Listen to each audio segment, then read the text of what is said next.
Silence of power एक गहरी और विचारोत्तेजक अवधारणा है जिसे हिंदी में शक्ति की चुप्पी कहा जा सकता है। सम्मानित साथियों, आप सभी से निवेदन है कि यदि आप आर्थिक रूप से सक्षम हैं तो हमारी जरूर मदद करें। धन्यवाद। इसका अर्थ केवल मौन नहीं होता, बल्कि उस अदृश्य शक्ति की बात करता है जो बिना बोले, बिना शोर किए गहराई से कार्य करती है। शक्ति की परिभाषा। शक्ति केवल भौतिक बल नहीं होती, यह बुद्धि, नीति, आत्मबल, स्थिति और प्रभाव की भी अभिव्यक्ति हो सकती है। एक राजा, नेता, संत या यहां तक कि एक साधारण व्यक्ति भी शक्ति का स्वामी हो सकता है। चुप्पी का मतलब केवल शब्दों की अनुपस्थिति नहीं होता, यह एक रणनीति हो सकती है, ध्यान की स्थिति हो सकती है, या वह क्षण हो सकता है जब कोई व्यक्ति बोल सकता है लेकिन फिर भी मौन रहता है। शक्ति की चुप्पी क्यों महत्वपूर्ण है? रणनीतिक मौन। जब कोई शक्तिशाली व्यक्ति कुछ नहीं बोलता तो वह डर या असमर्थता से नहीं, बल्कि अपने शब्दों की ताकत को समझकर चुप रहता है। ध्यान और आत्मचिंतन। वास्तविक शक्ति बाहरी प्रदर्शन से नहीं, आंतरिक स्थिरता और संतुलन से आती है। मौन इस संतुलन को दर्शाता है। भविष्य की तैयारी। कई बार शक्ति अपने सबसे शक्तिशाली रूप में तब होती है जब वह छिपी होती है, जैसे तूफान से पहले की शांति। भीष्म पितामह। महाभारत में उनका मौन कई बार स्थिति को समझने और सही समय पर हस्तक्षेप करने की प्रतीक था। भगवान शिव, वे संहार के देवता हैं, लेकिन ध्यान मग्न मौन अवस्था में रहते हैं। यह दिखाता है कि शक्ति शोर नहीं करती। चाणक्य। उनकी रणनीति और राजनीति में मौन एक बड़ा अस्त्र था। सही समय पर बोलना और अधिकतर समय चुप रहकर परिस्थिति को समझना। एक सशक्त नेता जब आलोचनाओं पर मौन रहता है तो वह कमजोरी नहीं, बल्कि धैर्य और आत्मविश्वास दर्शाता है। सोशल मीडिया के युग में जहां हर कोई बोल रहा है, वहां शक्ति की चुप्पी एक दुर्लभ और मूल्यवान गुण बन जाती है। शक्ति की चुप्पी एक ऐसा मौन है जो डर से नहीं, आत्मविश्वास से पैदा होता है। यह एक ऐसी स्थिति है जहां व्यक्ति अपनी शक्ति को प्रदर्शन की बजाय संयम, धैर्य और समय पर क्रिया से दर्शाता है। यह मौन बोलता नहीं, लेकिन उसकी गूंज बहुत गहरी होती है। शब्दों की दुनिया में सबसे ज्यादा प्रभावशाली वह है जो चुप है।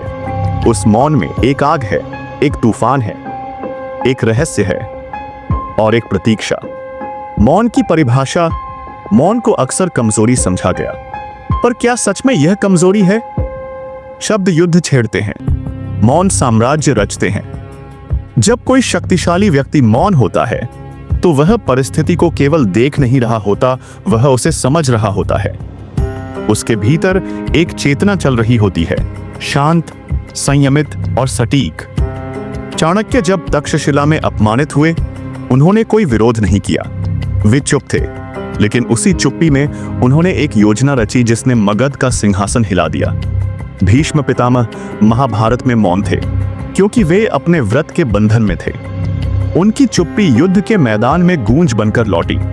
गांधी एक आधी धोती पहनने वाला साधारण पुरुष जिसने मौन व्रत रखे। उसके शब्द कम थे, पर उसकी चुप्पी ने पूरे साम्राज्य की नींव हिला दी। वास्तविक शक्ति शोर नहीं करती। बाघ कभी यह नहीं कहता कि वह बाघ है, वह केवल एक छलांग में अपनी उपस्थिति सिद्ध कर देता है। शक्ति की चुप्पी वह अवस्था है जहां क्रोध नियंत्रित होता है, विचार जागृत होते हैं और हर क्रिया से पहले गहन आत्मचिंतन होता है। जब कोई राजा युद्ध नहीं करता तो जरूरी नहीं कि वह डरता है। हो सकता है वह सही समय की प्रतीक्षा कर रहा हो। ध्यान की स्थिति मौन की चरम अवस्था होती है। भगवान शिव संहारक हैं, परंतु ध्यान मग्न रहते हैं। उनकी तांडव की शक्ति उनके मौन से उत्पन्न होती है।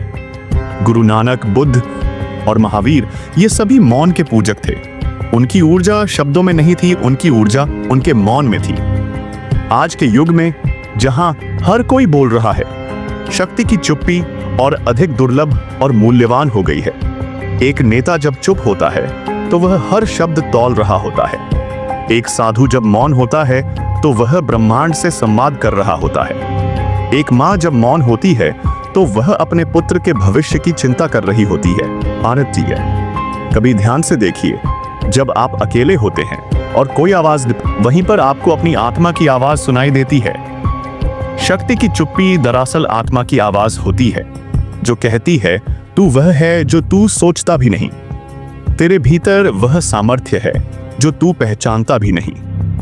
शक्ति की चुप्पी कोई अभाव नहीं, यह सबसे बड़ी उपस्थिति है। जो समझता है इस मौन को, वही समझता है जीवन, सत्ता, आत्मा और ब्रह्मांड को। क्योंकि अंत में वह जो चुप है वही सबसे ज्यादा कहता है। ब्रह्मांड में सबसे शक्तिशाली क्या है?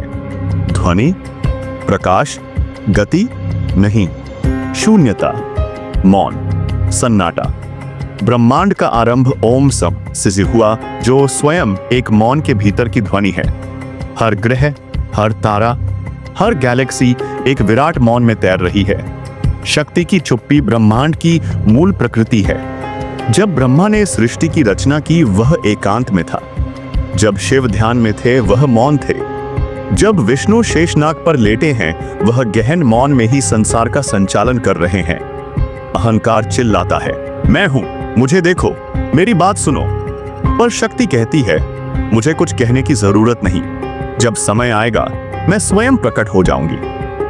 मौन व्यक्ति सबसे खतरनाक होता है, क्योंकि आप कभी नहीं जानते वह क्या सोच रहा है, क्या योजना बना रहा है और कब प्रतिक्रिया देगा। नेल्सन मंडेला 27 वर्षों की जेल में मौन साधा और एक राष्ट्र बदल डाला। अब्राहम लिंकन चुपचाप समाज को विभाजन से जोड़ा। डॉ एपीजे अब्दुल कलाम न अधिक बोले, न प्रचार किया, पर करोड़ों के दिलों पर राज्य किया। राजनीति की असली शक्ति भीड़ में नहीं, मौन में केंद्रित होती है। जो साधक अंतर्मुखी होता है, जो ध्यान में गहराई से उतरता है, उसे शक्ति की चुप्पी की अनुभूति होती है। रामकृष्ण परमहंस, रामण महर्षि, योगानंद, इन महापुरुषों ने कभी शोर नहीं मचाया। उनके मौन ने ही उन्हें ब्रह्म से जोड़ दिया, क्योंकि मौन में ही आत्मा बोलती है, और जब आत्मा बोलती है तो ब्रह्मांड सुनता है। शक्ति की चुप्पी का अंतिम संदेश। आज की दुनिया शोर में डूबी हुई है, विचारों का शोर, मीडिया का शोर, मतभेदों का शोर। पर वह जो इस शोर से ऊपर उठता है, वह उस शक्ति को छूता है जो अव्यक्त है, अचल है और अजेय है। मौन कोई कमजोरी नहीं, मौन वह तलवार है जो बिना लहराए भी दुश्मन की आत्मा को कंपा देती है। शब्द क्षणिक होते हैं, पर मौन अनंत होता है। जो शक्ति को जानता है, वह चिल्लाता नहीं, वह बस चुप रहता है।